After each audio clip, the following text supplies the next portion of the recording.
Olá, eu sou a Bárbara e essa é mais uma coluna do Pérolas do Streaming aqui pro YouTube do Levante 42. Primeira coluna do ano, eu fiquei muito em dúvida sobre o que eu falaria aqui, né? Muita gente ainda fazendo as retrospectivas do ano passado. É, e aí um dos filmes que ficou na lista assim, de algumas pessoas, de alguns críticos, de algumas publicações dos melhores do ano, e que eu fui conferir, não foi um filme assim, pra ser bem sincera, que eu amei, não. Que foi o Cry Macho, do Clint Eastwood. É notável, né, que ele lance um filme aos 91 anos, parece que ele filmou, dirigiu e né, ele protagoniza o filme com 89 anos, esse filme tá na HBO Max. É, tudo muito notável, a história é bem contada, ele é um bom diretor, mas eu acho que num ano onde teve tantos destaques, sobretudo destaques de mulheres diretoras fazendo obras bastante audaciosas, diferentes, inovadoras, eu achei meio uma forçação de barra no sentido de é, conservadora, né, essa escolha de alguns críticos que colocaram ele nos 10 mais, assim, nos melhores filmes do ano. O filme tá no HBO Max e quando eu assisti o filme, o que eu achei mais interessante foi porque eu nunca tinha pesquisado o Clint Eastwood nessa plataforma e vi que tem muito filme do Clint Eastwood lá. Muito. O Clint Eastwood dirigiu 45 filmes, né, na sua carreira. Não tem nem a metade, mas para os padrões de streaming, eu acho que deve ter uns 10 ou 15 assim, filmes dele. É, Juntando também com os filmes do Dirty Harry, que nem todos ele dirigiu, né? Ele dirigiu um dos filmes do Dirty Harry e lá tem uns 3 ou 4, não tem o primeiro, né? Que é o mais famoso, de direção do Don... Ih, caramba, esqueci agora o nome do diretor, vou botar aqui. Mas tem outros filmes da série Dirty Harry que, na verdade, mesmo ele não tendo dirigido, é autoral no sentido de que é onde todo mundo entende e reconhece a figura do Clint Eastwood ali, né, depois de ter passado pelos westerns spaghetti do Sergio Leone, ele foi fazer a saga Dirty Harry nos Estados Unidos e ficou muito conhecido, acabou sendo uma figura de um personagem icônico, então tem esse caráter autoral. Lá na HBO Max você encontra alguns dos filmes, mas e outros que ele dirigiu também, né? Ele dirigiu dois filmes da saga do Dirty Harry, mas tem outros muitos filmes lá que ele dirigiu.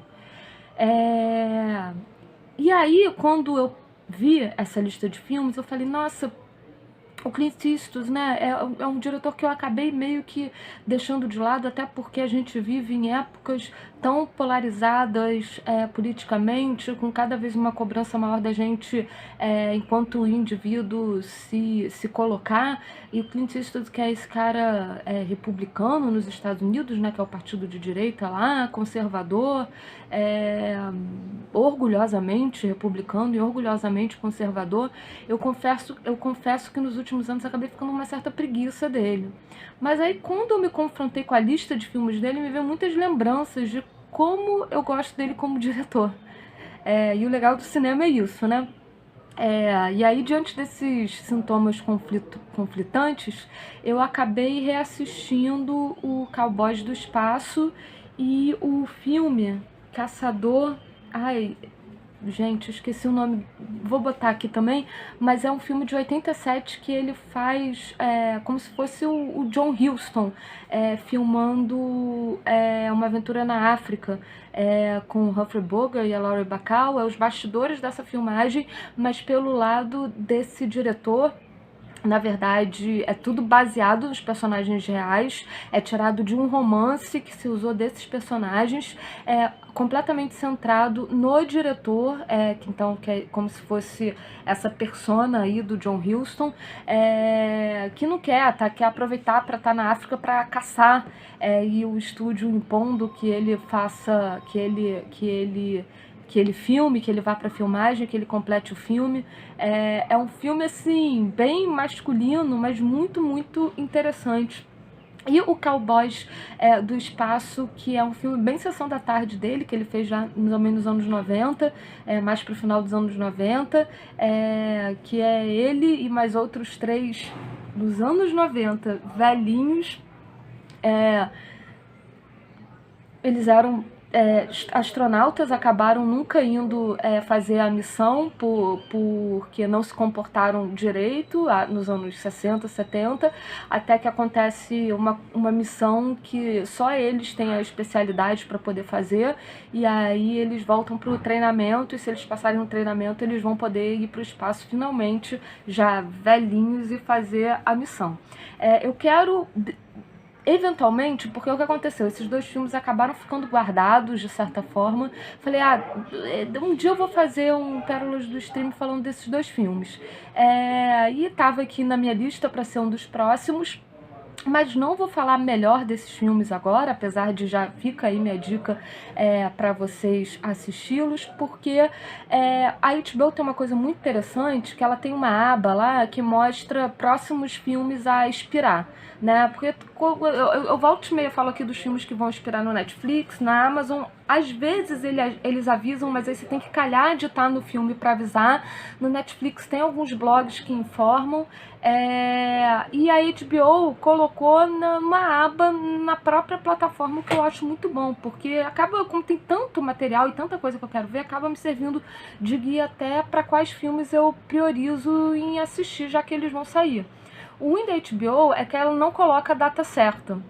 Então, quando coloca lá, você sabe que ao longo do mês, todo o começo do mês, início do mês, eles mudam tudo. Então, ao longo do mês, esses filmes vão sair. E aí, eu já tava com tudo pronto para fazer sobre outro tema, que eu espero, de repente, ser o próximo tema daqui. Quando eu vi que no dia 1º virou alguns filmes lá que vão sair ao longo do mês do Clint Eastwood, e apesar de ter uma lista imensa de filmes do Clint Eastwood na HBO Max, 3 deles, que são 3 filmes muito, muito bons, interessantes, vão sair. Um deles eu não tinha visto, aproveitei para ver agora. Foi um dos primeiros filmes do ano que eu assisti, e os outros 2 eu aproveitei também para rever, e fiquei muito de cara com os 3 filmes e falei, não, o tema vai ter que ser esse pra galera que tem HBO Max e assistir lá a minha coluna poder aproveitar. Todos esses filmes também estão no Amazon, mas não no Amazon Prime. Você pode alugar no Amazon. Tem a mesma lista que está na HBO de filmes do Clint Eastwood, tem no Amazon também. Mas é por aluguel, aí tem um esquema lá de que você aluga e você tem 3 dias para assistir o filme, e cada aluguel custa R$11,90. Eu acho salgadinho, né? É quase o preço da assinatura total da Amazon Prime. Mas vamos agora finalmente aos filmes que eu quero falar aqui, né? Que eu quero direcionar aqui nesse vídeo. O primeiro deles é um filme de 2019, foi o filme que ele fez antes do Cry Macho. Se chama O Caso de Richard Jewell. Foi um filme que não se falou muito por aqui, lá fora se falou pouco. Foi um filme um pouco criticado eu acho que por um certo, de repente, uma certa má interpretação, talvez, do filme, ou eu acho que como os ânimos todos andam muito exaltados por conta das questões políticas lá fora, as pessoas não quiseram... não tiveram muita simpatia, mesmo empatia, para assistir o filme com o coração um pouco mais aberto. Aqui no Brasil pouco se falou, então. E eu fui ver o filme com muito pé atrás, pelo tema do filme. Eu sabia que eu poderia me aborrecer um pouco, sendo que eu não me aborreci nem um pouco. Eu achei o filme maravilhoso, de verdade.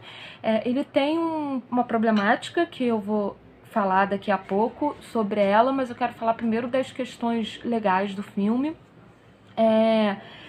O Clint Eastwood, assim, ele tem uma coisa em toda a cinematografia dele, que isso é indiscutível, que é essa questão meio humanista, né, de como ele retrata as pessoas, os personagens, é sempre...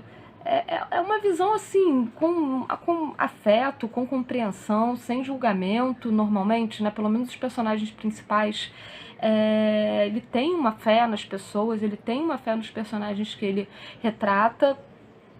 Sempre tem esse conflito dessas pessoas com o sistema, ele tem uma desconfiança com o sistema em geral, mas encontra, e como as pessoas individualmente também corrompem esse sistema, ou mesmo até as pessoas quando se juntam em um estado podem corromper esse sistema, né? E aí talvez até seja um desses lances dessa característica mais liberal dele, mas o que é ok, porque a gente sabe também que o sistema é muito corrompível e às vezes pessoas corruptas que se juntam para quebrar um sistema ou para enfraquecer o sistema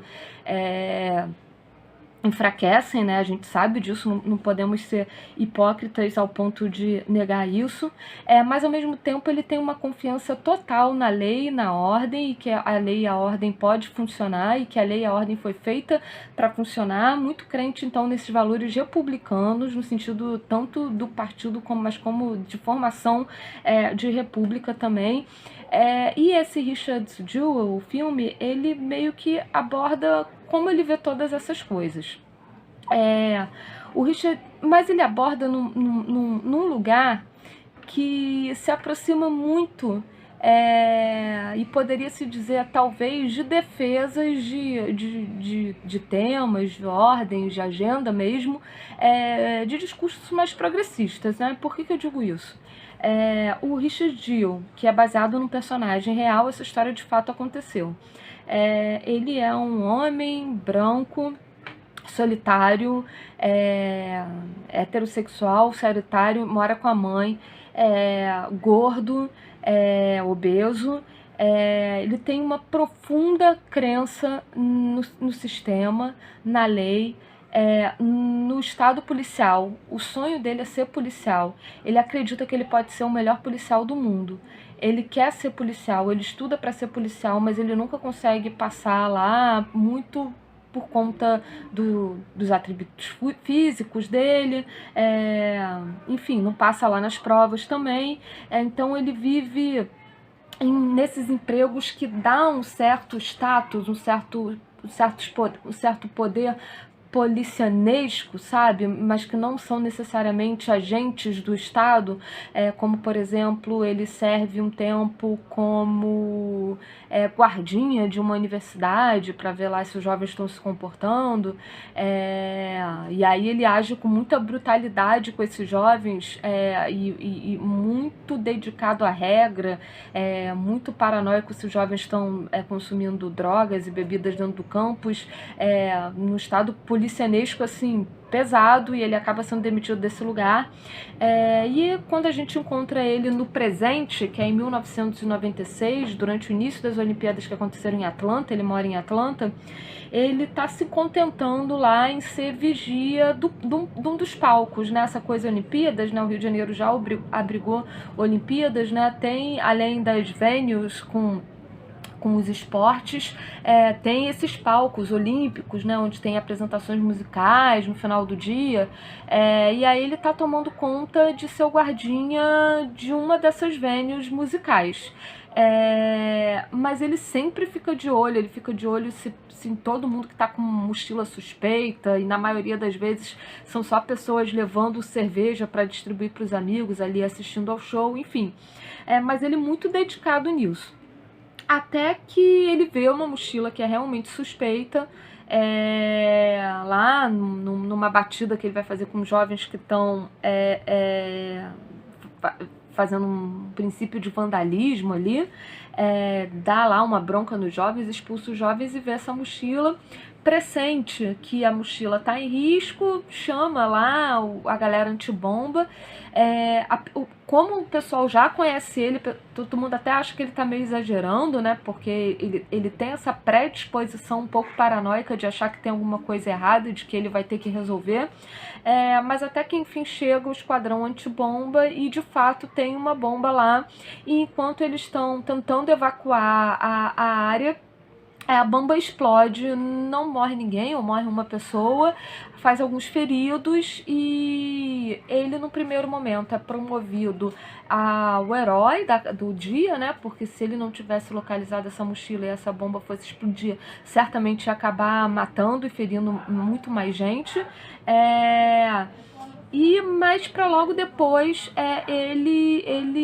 a coisa se reverte e os policiais do FBI, o Clint Eastwood costuma ter uma certa implicância com os feds, com os federais. Os policiais do FBI resolvem lá, fazem um estudo de caso, qual seria o perfil de quem colocaria uma bomba, e aí estudam ele, veem que ele sempre quis ser policial e nunca conseguiu, que ele é solitário e tal, e traçam o perfil que ele faz o perfil de terrorista-herói, terrorista doméstico, herói solitário, e ele vira o maior suspeito. Então, do dia pra noite, ele deixa de ser o herói, com a mídia cobrindo, já proposta para escrever livro, e vira o suspeito, vira investigado, vira o grande vilão dos Estados Unidos. E aí tem o personagem do agente do FBI, que na verdade estava de plantão no dia que estourou a bomba. Ele não se desculpa por ter deixado isso passar, e ele tá na pressa de achar logo um culpado. Então ele que meio que ele força a barra para que o suspeito vire logo o Richard Jewell. E se esqueça logo disso, né? E ele resolva, e ele fique como resolvedor desse problema, nem pensando, inclusive, se esse terrorista tá no início das Olimpíadas, vai estourar outra bomba. Não, ele quer resolver aquele problema logo e acha muito conveniente culpar o Richard Jewell e força uma barra para cavar provas, etc. E o que é interpretado pelo Jon Hamm, que é o Don Draper. E aí eu já vou falar disso porque eu acho incrível a conexão, uma certa conexão aí. O Richard Jewell é interpretado por um ator muito pouco conhecido, mas caramba, que interpretação é essa desse personagem que ele faz, chamado Paul Walter Hauser. É realmente maravilhoso o trabalho de ator dele.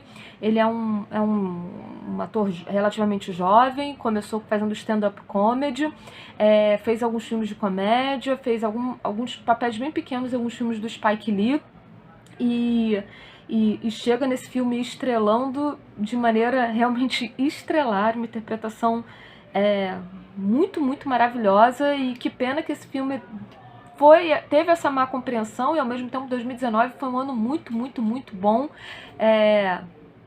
Que é gozado, né? Abrindo aqui completamente um parênteses agora para um certo devaneio, porque 2019 o filme que ganhou o melhor ator foi o Joaquin Phoenix, né? Com o Joker, que é um filme que eu acho que tem muitos problemas conceituais, ideológicos, filosóficos.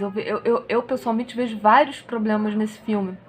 E o Richard Jewell, que acho que ficou com essa fama, um ator que eu acho que poderia merecer esse Oscar de repente, e nem foi levado em consideração. E é um filme que tem uma certa fama de levantar todos esses valores que eu vejo, na verdade, muito mais no The Joker, né? Mas enfim, como a vida como o momento como também o que Hollywood quer premiar e trabalhar né? Mas enfim, um pequeno, grande parênteses aqui pra gente levantar aí uma certa reflexão sobre isso. Mas voltando lá, ele tá excelente.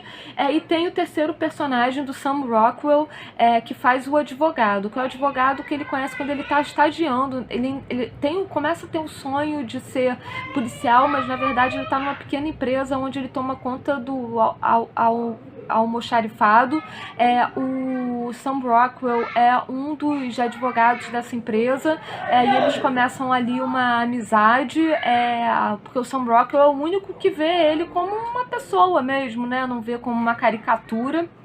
É, e aí eles ficam muitos anos sem se ver, e aí quando o Richard Jewell percebe que está em perigo, ele liga para o Sam Rockwell, que já está sendo advogado independente, depois de mais de 10 anos, acho que 15 anos depois, e aí é engraçado, porque o Sam Rockwell aqui, de repente, faz quase que a voz do Clint Eastwood, no sentido de que ele é um advogado, então ele é um homem que estudou em certa maneira, confia, pelo menos em teoria, nas leis, né, no que se constitui o sistema, mas não acredita no sistema porque percebe o quanto ele está corrompido. Então, quando ele vê todas as armações que estão feitas pelo atrás do Richard Jewell, ele fica muito pé da vida e, de uma maneira muito cínica, ele tem raiva, ele tem um certo sentimento de vingança, assim, em relação... Uma vingança moral mesmo, né? Ele fica movido, de certa forma, por isso, de como vai retornar isso para os agentes do FBI e como vai retornar isso para a imprensa, que se aproveita de forma sensacionalista dessa notícia sem sequer tentar investigar para ver se ela é real de fato. E é engraçado porque tem essa dicotomia, assim, porque é um advogado que age plenamente dentro das leis, ele não quebra nenhuma regra e a partir da oratória ele vai lá em busca dos direitos do Richard Jewell, né, usando só do falar e evitando que o Richard Jewell se encrenque ainda mais pelas armadilhas que a galera do FBI coloca ele, que ele quase cai por ser um homem muito crente as leis americanas. Esse personagem do Sam Rockwell, eu não esqueci o nome agora do personagem, acabei não anotando. Watson Bryant, anotei sim. O personagem do Watson, ele vê o Richard Jewell com certa condescendência, com certa pena. Ele tem uma certa pena. Ele acha que o Richard Jewell é um coitado, entendeu? Que é essa espécie também de vítima dos Estados Unidos, né? Que os Estados Unidos pegam pessoas de lugares mais humildes, incutem na cabeça dela, tem até uma fala que o próprio Richard Jewell fala pra mãe, o mundo nos devem, né? Então, geralmente, ainda mais quando é uma galera branca e tal, incute a eles uma verdade que não existe, de que lá é a terra da liberdade, de que por mérito você pode alcançar qualquer lugar, e de que ainda mais se você for homem, branco e tal, o mundo te deve que você chegue a algum lugar, né? E tem um certo momento que o Richard Jewell vira pra mãe e fala, o mundo nos deve, vai dar tudo certo porque o mundo nos deve. E o personagem do Watson, ele já tem uma outra mentalidade, ele sabe que a coisa não funciona bem assim, que não adianta acreditar nessas coisas, que se você inclusive acredita muito nessas coisas, você vai ser só o bobalhão do rolê. E aí quando eu voltando aqui pro Jon Hamm, né, que o Jon Hamm fazia o Don Draper no Mad Men, que é o ícone de como o Self-Made Man deu errado, né, de como essa coisa de meritocracia não funciona muito bem, a partir de uma pseudo-defesa de que ele chegou lá por meritocracia quando não chegou.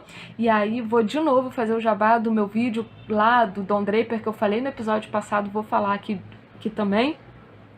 Que tá lá na página do Pérolas do Audiovisual aqui no YouTube, e que eu traço todo o perfil do Don Draper tentando provar isso, e é muito engraçado como o Clint Eastwood, que eu acho que não é uma escolha arbitrária, ele chama o Jon Hamm para fazer esse papel, porque de um lado você tem o Jon Hamm, lindo, maravilhoso, charmoso, que é o cara do FBI, que possivelmente chegou lá indicado de alguma forma, e que vai fazendo de maneirinhas, assim, porque ele sabe que por ele ser um homem branco, lindo, maravilhoso e tal, ele consegue, tal, vindo de um outro patamar social, ele consegue. Mas quando a coisa é para funcionar com alguém pobre, nesse caso até branco, mas com alguém pobre, obeso, solitário e tal, e em certo momento o personagem dos agentes do FBI, capitaneados aí pelo John Hill, chegam a duvidar da sexualidade do Richard Jewell, cogitando um cúmplice que seria namorado dele, quando essa pessoa nem quase não existe. Eles querem culpar um amigo do Richard Jewell de ser cúmplice e deixam entender que pode ser um namorado, quando o Richard Jewell não é, mas de como isso, de como a balança funciona, né? Porque aí que lá nessa análise que eu faço personal do Don Draper, eu falo do pau do homem branco, né? Do pau do homem branco hétero, assim, como um é o cara bonito, branco, hétero, maravilhosão e tal, e que vai conseguir todos, e como o outro que nesse caso do Jill, que é o coitado que mora com a mãe, que ainda é obeso e que as pessoas ainda desconfiam da orientação sexual dele, fica o elo mais fraco e fica muito difícil ele ir pra frente. Fica muito difícil ele conquistar as coisas, fica muito difícil ele ser feliz nesse conto de fadas meritocrático que os Estados Unidos vende como a terra das oportunidades. Então, pegando tudo isso, eu achei o filme interessantíssimo e acho que o Clint Eastwood ele é crítico no lugar que tem que ser, ele é certeiro onde tem que ser. O lugar problemático, tem um personagem da repórter, que é quem primeiro dá o furo. Muita gente ficou muito incomodada porque ela dorme com o personagem do Jon Hamm para conseguir o furo. Eu não vi muito dessa forma, que eu acho que fica bem claro que já tem uma tensão sexual ali entre os dois e que os dois já têm um caso e que eles trocam informação dos dois lados. Eu não vi dessa forma, mas achei complicado sim, porque essa mulher existiu, ela já morreu, ela morreu de uma maneira não tão muito legal, e o filme coloca ela tendo um caso com a gente, isso nunca foi provado. Então, assim, é feito pela Olivia Wilde, ela tá maravilhosa. Tem uma forçação de roteiro de que ela dá vilã, quando ela percebe a merda que fez, ela vai e sente e tal, mas o que é bom também, porque não vilaniza a mulher por completo, né? Uma das quase únicas personagens mulheres. Tem a Kate Bates, que tá extraordinária, que faz a mãe dele também como outro contraponto feminino. Mas eu entendo um pouco a crítica, né? Acho que o Clint Eastwood não foi completamente feliz. Mas, olha, o filme tem tanta coisa maravilhosa que eu acho que vale a pena. De verdade, eu acho que vale a pena assistir de coração aberto, porque é um filme, inclusive, muito importante para ser visto nos dias atuais, mesmo sendo feito por um republicano conservador.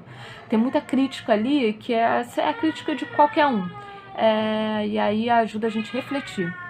Além do que é muito bem filmado, né? O Clint Eastwood filma pra caramba. E aí, como eu já falei pra caramba desse, eu vou tentar falar mais rápido dos outros dois. O segundo filme é O Mundo Perfeito, que é um filme de 92. Ele fez logo depois dos Imperdoáveis. É um filme estrelado pelo Kevin Costner e por um menino que eu não anotei o nome, mas que foi basicamente o único filme que ele fez. É uma criança que está extraordinária. É um filme que, olha só, e aí eu vou voltar com Don Draper aqui, né? Mad Men poderia ser a obra não feita pelo Clint Eastwood do Clint Eastwood, né? Eu vou voltar com Mad Men aqui, por quê? Porque o personagem do Butch, que é interpretado pelo Kevin Costner, ele é um bandido, mas quando a gente vai ver um bandido que fugiu da prisão, né? A gente acompanha a fuga dele a partir do momento que ele acaba sequestrando um garoto para conseguir fugindo, e aí acaba criando uma grande amizade entre os dois, porque existe uma falta de uma figura paterna lá no garoto, etc. Mas o Butch, ele é um cara bom, ele foi corrompido pelo sistema, e a gente vai vendo isso. Sendo que a pregressa dele, que a gente também vai aprendendo ao longo do filme, é igual a do Don Draper. É um cara com um pai violento e ausente, deixa entender que talvez com uma questão religiosa, porque quando ele descobre que a família desse garoto que ele sequestra é testemunha de Jeová, ele acha horroroso, ele acha que o garoto está sendo abusado só por ser testemunha de Jeová, quando não é. O garoto é privado de certos pequenos prazeres de criança, mas tem uma infância relativamente feliz, mas o personagem do Butch não pressupõe que esse menino sofre privações emocionais muito maiores para ele ser testemunha de Jeová. Então pode ser que tenha ali uma questão na pregressa do próprio Butch religiosa, com o pai violento que batia nele. Em certo momento o pai vai preso e acaba morrendo e ele para no prostíbulo. Então, ou seja, é a mesma história do passado do Don Draper.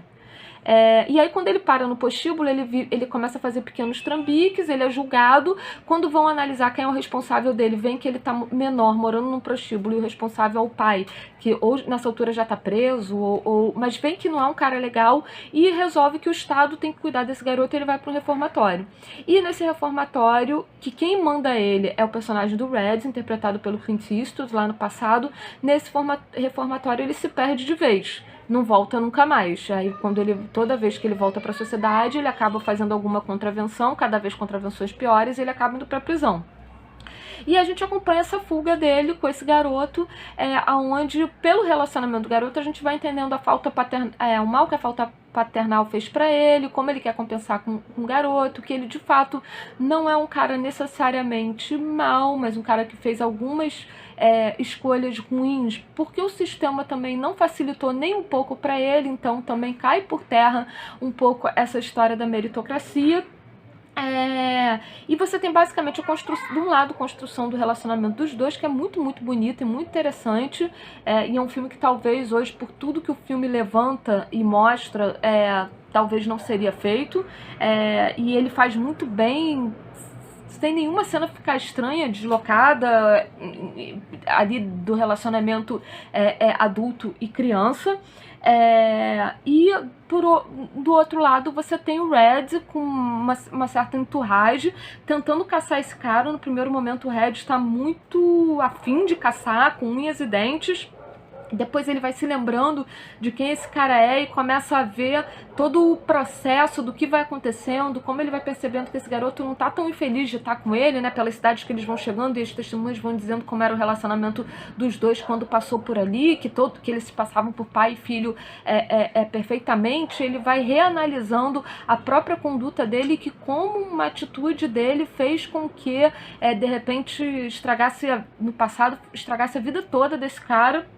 E nessa entourage dele ainda tem um agente do FBI, que de novo é mais um personagem escrotérrimo, um perigo iminente, e a personagem da Laura Dern, que faz ali uma espécie de promotora, que também analisa os perfis, e ela o tempo todo defende ele. Ela fica ali como a figura da mulher, começa, né, como a figura da mulher frágil que vai defender o bandido, você defende bandidos e tal, e o próprio Red vai se transformar. O arco do Red é muito interessante, porque ele vai percebendo que ela não é só, como na cabeça dele ele vê a mulher, uma mulherzinha que tá ali só para complicar, e ele vai começando a ouvir as colocações dela, e o agente do FBI naturalmente em um certo momento tenta abusar dela, e o Red vai lá de herói, se posiciona. Então tem toda essa mudança do arco do Red indo de um lugar extremamente policianesco, violento, onde ele quer caçar esse cara, que esse cara só pode ser mal, pra de repente ele não é tanto, até o desfecho do filme, que é um pouco trágico, mas que é muito bonito, assim. E de novo, sem abrir mão das questões que ele acredita de um certo conservadorismo político, ele coloca situações que a gente pensa e que a gente questiona, e ele questiona como o sistema condena as pessoas que saem um pouco ali das regras, né, como julga, como isso pode afetar a vida dessas pessoas, né, bem interessante as coisas que ele levanta. E o último filme, para encerrar, Meia-Noite no Jardim do Bem e do Mal, que é um filme de 97, é um filme estranhíssimo pelos padrões Clint Eastwood. De novo, todos os filmes são extremamente bem dirigidos, ele dirige bem pra caramba, ele entende da linguagem cinematográfica como ninguém. Esse filme é baseado no livro de um diretor chamado John Berendt, que é um diretor que viveu mais ou menos aquela situação onde ele romantiza um pouco, onde ele vai para Savannah, Georgia, que é a cidade nativa do compositor de standards Johnny Mercer, e a cidade meio que vive um pouco da áurea de ter sido o lugar que o Johnny Mercer viveu e nasceu, e é uma cidade muito excêntrica, de personagens muito excêntricos, assim, é quase o Rock Santeiro do Clint Eastwood, assim, no sentido de que tem esse personagem que chega e ele vai convivendo com essas pessoas extremamente excêntricas. Tem um cara que anda com uma coleira sem cachorro para manter o recebimento de uma herança, tem de um pagamento lá para sair com um cachorro que o dono deixou como regra, e o cachorro morreu e ele continua saindo para poder receber o pagamento. Tem um outro personagem que anda com várias moscas penduradas nele e um vidrinho de veneno para matar todo mundo da população a qualquer momento. Um rico excêntrico, que ele vai cobrir o Natal na casa desse rico, que é um colecionador de artes, que é interpretado pelo Kevin Spacey. O escritor é interpretado pelo John Cusack. Aí tem os personagens assim levemente problemáticos, porque tem uma personagem de uma moradora de rua que ela exerce ali a função do que hoje em dia se chama assim da negra mística, né? Porque ela vai lá e faz conversa com os mortos no cemitério, tem uma questão de voodoo e fala lá um nome de alguns orixás conhecidos e tal. Mas eu acho que na medida do possível o Clint Eastwood até coloca ela dentro daquele contexto, e já que ela estava no livro, de uma maneira responsável, de que coloca como mais uma excentricidade da seara de personagens, e não como... Não tem nada que seja, aliás, um fio condutor, assim. O estranho desse filme é que... Vamos lá, a premissa rapidamente. Esse escritor vai convidado desse excêntrico rico acompanhar a noite de Natal lá, que ele faz uma festa super excêntrica pra galera excêntrica da cidade, a galera da elite excêntrica da cidade, até que acontece um assassinato e esse escritor é o principal suspeito. E aí o cara acaba ficando na cidade para cobrir e fazer um livro sobre essa investigação, de que ele duvida que esse excêntrico tenha matado, mas ao mesmo tempo não duvida, é tudo muito nublado. E o filme não se coloca em hora nenhuma em defesa de ninguém. É simplesmente o personagem do John Cusack observando essas coisas para escrever o livro. Ele fica ali de meramente observador e você tem essas figuras todas passando e a gente acompanha o dia a dia desse julgamento.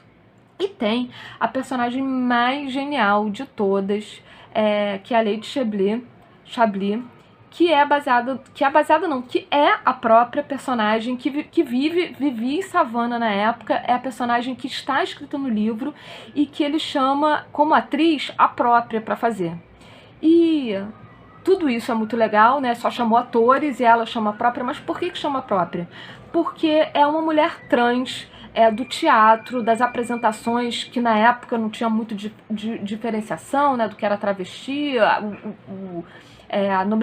nomenclatura trans pouco se falava, transexual pouco se usava. Então ela tinha um show ali que ela auto se denominava de drag queen, apesar de que ela não é drag queen, porque hoje drag queen a gente fala que são pessoas que socialmente vivem como meninos e que usam do alter ego de mulher para apresentações, para sua manifestação artística exagerada e tal.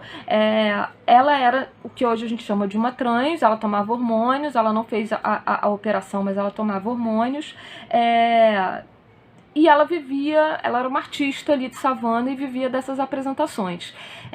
E ela ajuda ali o John Cusack a entender um pouco o que está acontecendo, tanto na cidade quanto no relacionamento desse rico excêntrico com a pessoa que ele supostamente assassinou.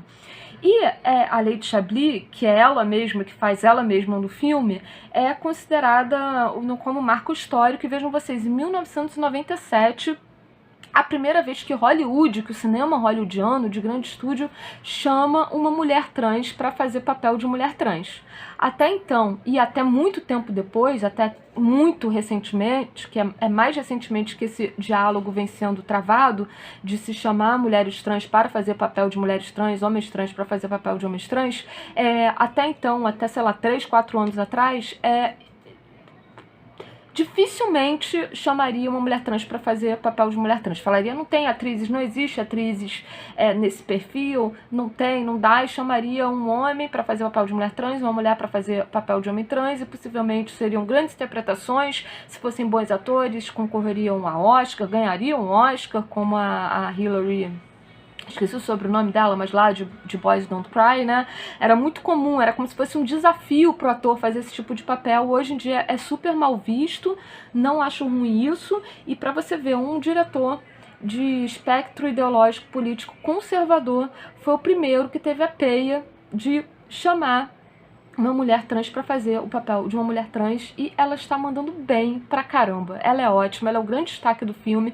Ela é, assim, um alívio cômico, mas ele não faz hora nenhuma piada com ela, é ela que brinca e zoa todo mundo ao redor, usando da característica transgressora e subversiva do próprio elemento drag, né, já que ela era uma artista drag também.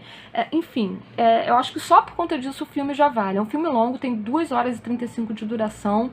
Como tem esse fator observacional do John Cusack, só ficar observando pode ser talvez um pouco arrastado, mas eu acho o filme excêntrico e divertido, não me aborrece, e só pela Lei de Chablis já super vale. Gente, esse vídeo tá longuíssimo, né, porque eu parei 2 vezes e os outros 2 segmentos eu vi que não foram curtinhos, vou parar por aqui.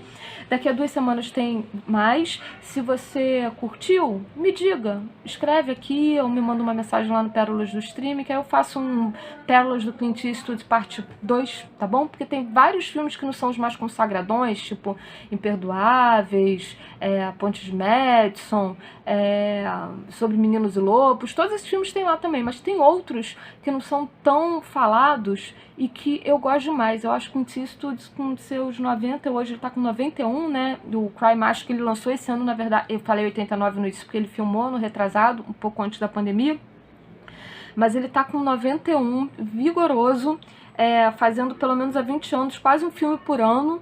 E apesar da crença dele política, ele é extraordinário e ele dá pra gente coisas pra gente pensar e ser, independente do que a gente acredita, pessoas melhores. Isso é muito legal, com um cinema maravilhoso ainda por cima. É isso, gente. Daqui a 15 dias tem mais. Tchau!